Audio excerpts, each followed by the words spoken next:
20 bucks. 20 bucks. We're on the line for 20 bucks. Hi, Jabor from Montreal. Great to see you again. I'm Maggie, Mrs. Calabash, and Derek. And bye, Jabor. Let's fade a little bit. My voice won't speak over the top this morning. I don't know what's happened to it. I think it must be the misty mornings. But I'm Maggie here with Derek, and it's great to see you again. Today we're going to do a smoked mac and cheese, which is a little bit different from the normal mac and cheese, and an Asian cucumber salad to go with it. And I'm going to use the cucumber salad almost as a dressing with a normal salad. I'm a diabetic, as you know, so I like, with a mac and cheese or something with pasta, I like to include a little bit of greenery and roughage.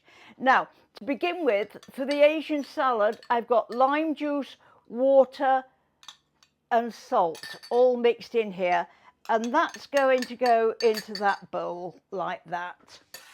There's going to be quite a bit of tasting. I'm going to do something that I've never done before, and that's cut up an onion in front of an audience. I cry. So if you see the mascara running down my face, you know I've started to cry. We need an onion thinly sliced. I like a red onion for this because it's not quite so sharp and pungent, and I don't need a whole onion. So there we are. And put the onion in with that. This is better if you can leave it in the fridge for about at least an hour before serving. And the recipe said a red jalapeno pepper. Well, I searched and couldn't find a red jalapeno pepper, so I've got a very small red Thai pepper, which I very carefully opened up and took everything out and chop extremely finely, and all that goes into there. And it's only got 3 ingredients and an English cucumber. So slice it. I'm making half the recipe, so slice like that. Now with a knife, make sure you're comfortable holding it. I have 2 different knives. This is the one that I had when I started training in 1960. Yeah, 1960.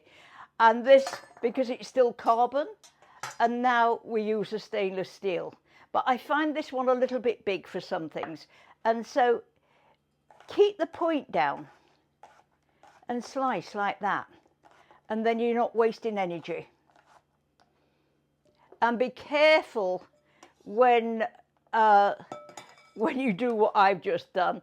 I was in a class one day, and I'd sharpened all my knives, and I cut myself, and it was really quite painful, and I had to carry on as though nothing had happened. And yes, so just be a little bit careful. And so what we're going to do, that's the Asian salad made up. So we're just going to do it like that, and we'll taste it later. So that is going to be the topping. I'm going to put it in a little bowl over here, and I'm going to put that on the top of a salad. Now the reason why I'm doing it separately today is Derek doesn't like cucumbers. So nope. It won't eat cucumbers, will you, love? So this salad is for me. There we are. Can you see that? Can you see it, Derek? I could see it, Maggie. Yeah, right, that's going to go in the fridge whilst we make the mac and cheese. It would be better if I was eating that this evening. Now, as I said, this is a little bit different. I'm going to get rid of that onion. I've got my little bowl here. Let me put that in. And I managed without crying, which is a first. as I say, this is a little bit different to the mac and cheese that you normally have because we're not using macaroni. We're using a spiral pasta. Put it in the middle of the butcher block so I can see it. Like that. That's close. That's pretty good. So we're using a spiral for the simple reason that, especially if you don't rinse it, the spiral holds the sauces and you get a much better flavour. And these sauces are absolutely magnificent. It's a little bit heavy on the cheese, but the taste is absolutely superb. So come with me to the back of the stove. My pasta is cooked. I'll see to that in a minute and strain it. In this pan, I'm heating, I need my recipe. Recipes, there we are. In this pan, we're heating a tablespoonful of butter, like that. And I've got some fresh breadcrumbs. You can use panko. I like to use fresh breadcrumbs. And then I'm not wasting any bread. And I keep them in the freezer. And I've got garlic. And we're just going to do that with the garlic, just so that the garlic is fragrant. We don't want to brown it. And you'll be able to, it only takes a short time. There we are. And the breadcrumbs, we're going to put in there like that. They will absorb the butter and will brown the breadcrumbs. I wish they would make handles that didn't get hot on pans. So we're going to, you can see how the breadcrumbs, don't have it too hot because it will scorch like that. Can you see how the browning? Can you see, Derek? Yes, I can. Yeah. The browning nicely. You can't hurry cooking. It takes time. It's like I could never make breakfast. Never ever make breakfast. I was always too impatient to be getting on, and I used to turn the heat up, and the bacon was always frizzled, and the eggs were scorched a bit round the outside and hard. And to this day, my daughter will only eat frizzled bacon because that's what she was used to.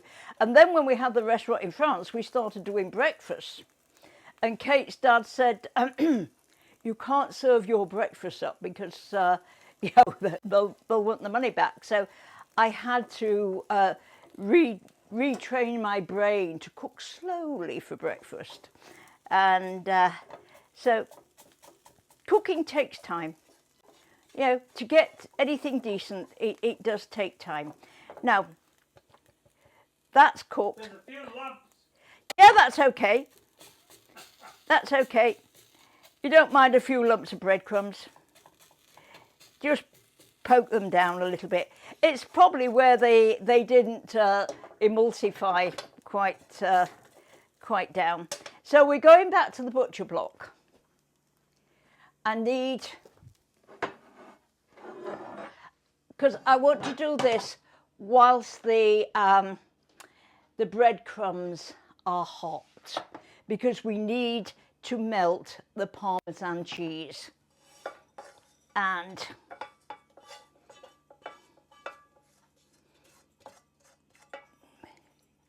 we can get rid of that now. We don't need that on here. So the breadcrumbs are nice and hot. We have some chopped parsley. And this is the Parmesan cheese. Now, I want to talk about this because it is fresh Parmesan. Can you see that? Yes, I can. Parmesan is extremely expensive, very good. And if you don't use a lot, you don't need to buy a block of Parmesan cheese. Go to your store and in the cheese section, very often they'll have little containers of different cheeses, and it's what they use as they're getting towards the rind, and it's a lot cheaper. So I think this cost me, if I remember correctly, this was just $2 because it was the end of the rind. And so I've got fresh Parmesan cheese without it costing me a fortune. So we want to put that in with the Parmesan and put the parsley in with that, and the heat will just gently melt the Parmesan a little bit. Like that. Let's just put this over here. Like that. Lovely. I'm going to put that there because that's what we're going to put on the top of the mac and cheese. I'm going back to the stove. I promised Derek I would tell him last time because he kept losing me.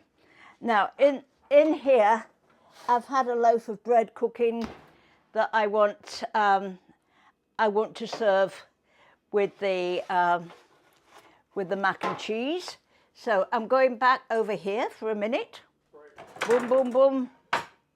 I'm just going to put that on there to be cooking.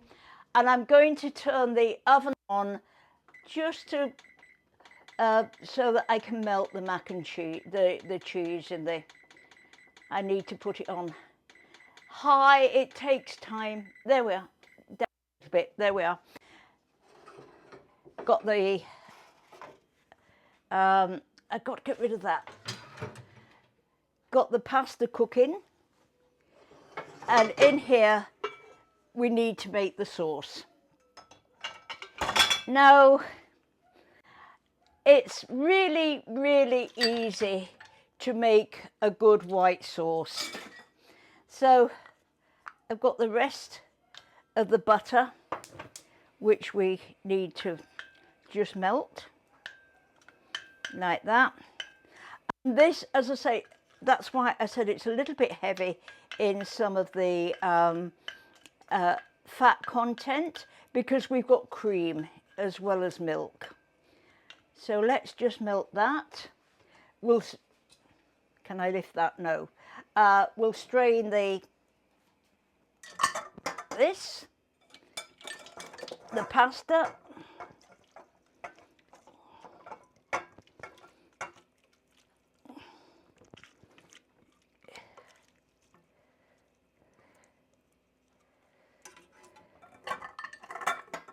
It's rather hot. Just put that over there like that. There we are. You can see that the butter is foaming. Don't overheat the butter because we don't want it to brown.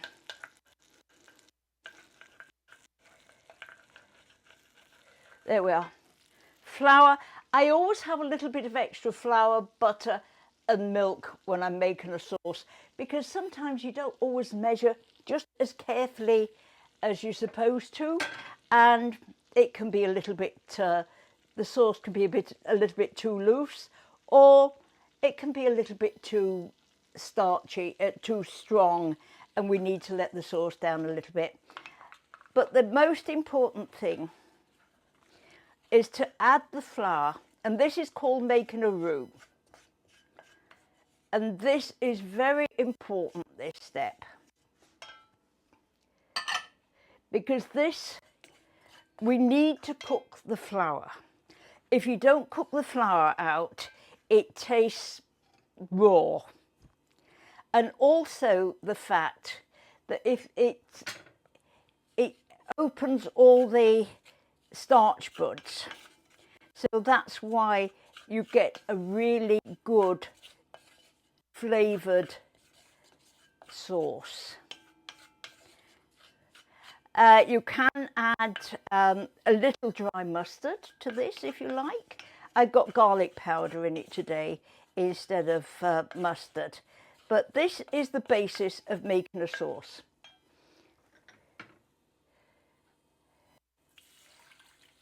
Add a little milk. Turn up the heat. Add a little milk.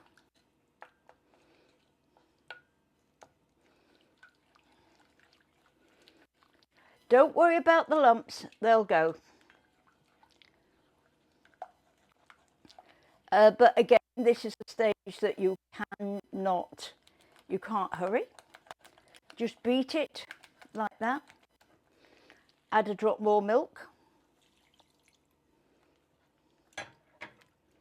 Now I'm using a 35% cream today because you can boil a 35% cream. It's stable. If you're lucky enough to live in Quebec, you can buy a 5% cream, which is stable. It will boil. We don't have it over here in Ontario, so I don't know why, but they do have a cooking cream in Quebec. I don't know what they do with how they do it, but they obviously have a way of pasteurizing it so that it's stable. Now, when it gets to this stage, I like to take a whisk. And as you can see, I've got a very old whisk. It fell. The handle came off and it fell into the flame. So I stuck the handle back on again with some glue. And I like this size whisk. Everything's very personal with cooking. I've got that size whisk, and I found that a bit big for this. And I got little whisks for little things. So, as I say, a lot of equipment. So whisk this up, and whilst we're doing this, all the time, the starch is cooking. This is the cream going in.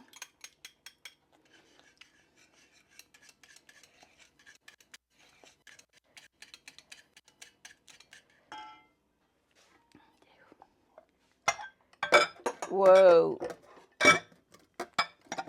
And at this stage, I'm going to put the garlic powder in because I want it to mingle in with the sauce. Now, I'm going to taste that, but to me, that sauce is a little bit thick for what I want. But I'm going to put a little salt and pepper in. This is my Mrs. Calabash mix. 2 parts salt to 1 part ground pepper. And we're going to taste that.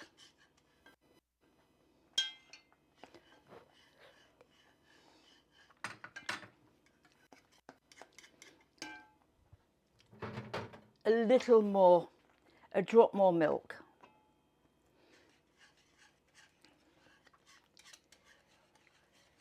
Is needed.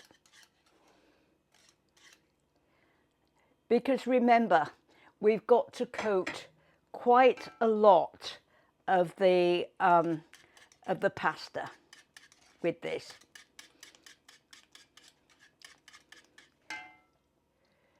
And this is cheese.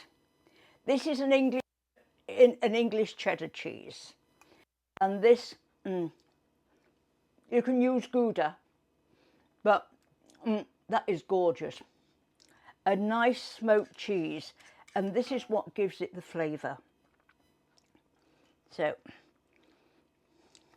now turn the heat right down when you add the cheese, because cheese is protein and it will harden as it cooks if it's overcooked.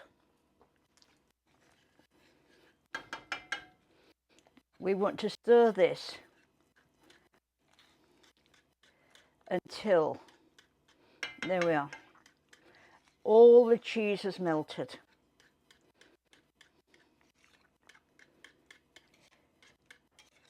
Like that. I'm going to just go and get my dishcloth. I've made a mess and I can't stand it. So just bear with me for a minute. I'm going back to the butcher block.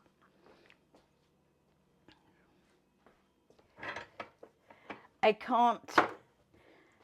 It's the old training comes in. There we are. My tutor would have been on to me, A, for making a mess, and B, for not cleaning it up. She was a little, which was unusual in those days, a little lady, obviously a lady, very small, a little Yorkshire lady, and very fierce, believe you me. She'd had to be fierce in life.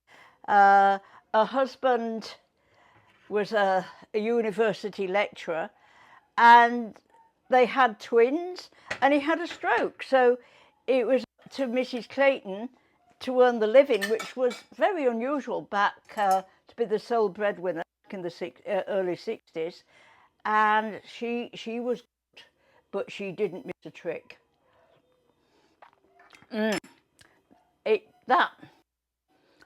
Don't add too much salt because the cheese is salty, but it needs just a touch more pepper. There we are. Just to bring out the flavour. Mm-hmm. Oh, look at that. I'm going to add the pasta.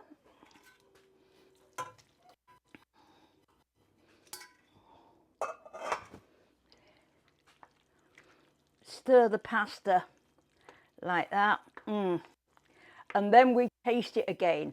But make sure that all the pasta is covered. And you can see now why we have the spiral pasta. It clings to the pasta.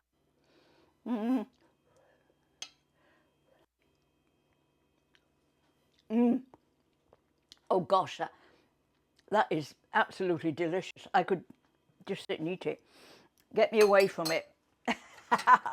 I could make the excuse that I really need to taste a little bit more, but I won't. Let's go back to the butcher block. We've got that all cooked. So I think I was a little bit optimistic with the size of pot. I could have done with my larger one, but this will do. Oh, it will go in. Just. Look at that. How about that? Let me put that back on there. Let's just... Taste it again. Taste it again? What I'm going to do... Bring me a taste. Bring you a taste. I'm going to have some of this topping left over because I should really have had a larger pot. But I can use, don't worry, I can use this topping. And I'm going to put that in the oven so that the cheese melts. I'll think up a recipe that I can use that for tomorrow's lunch. I'm going to put this one down.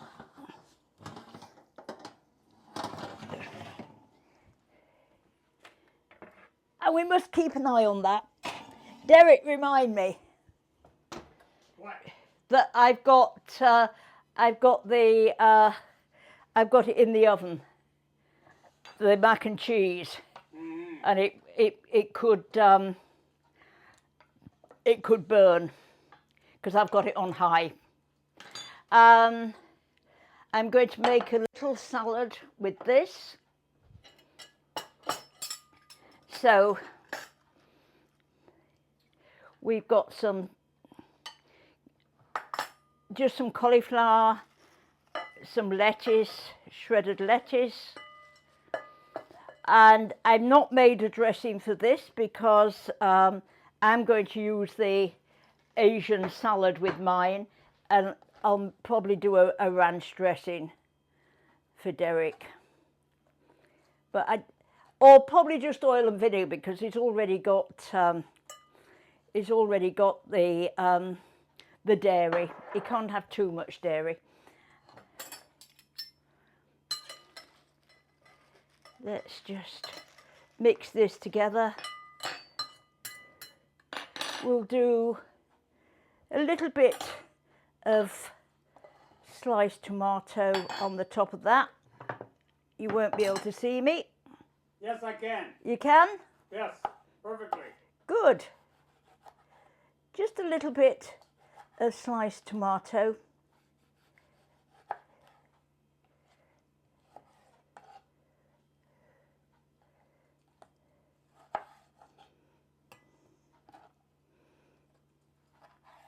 There we are. There's a salad. Get rid of this chopping board. I'm going to look in the oven just to see how things are going. Oh yes, beautiful. I'm going to switch the oven off now. My salad with, I've got a little cilantro I'm going to put on top of that with the salad, chopped cilantro, the mac and cheese,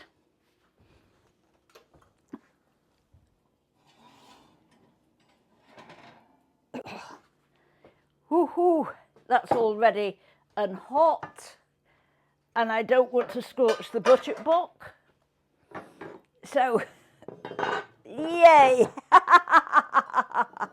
It is very, very hot.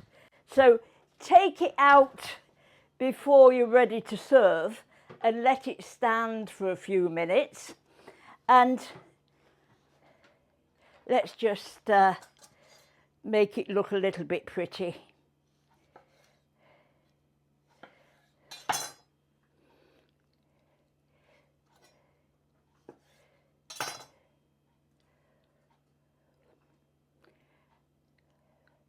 And these are edible. Picked this morning. I think it will be the end of the nasturtiums, but they do like this little bit of cooler weather. So, oh, and a nice slice of bread. Freshly baked bread to go with it. Nice crusty bread. 20 bucks. And so guys, we will see you next time. Enjoy a really good feast. So I will see you. Bye, Jabor. I'm going to dish up. 20 bucks.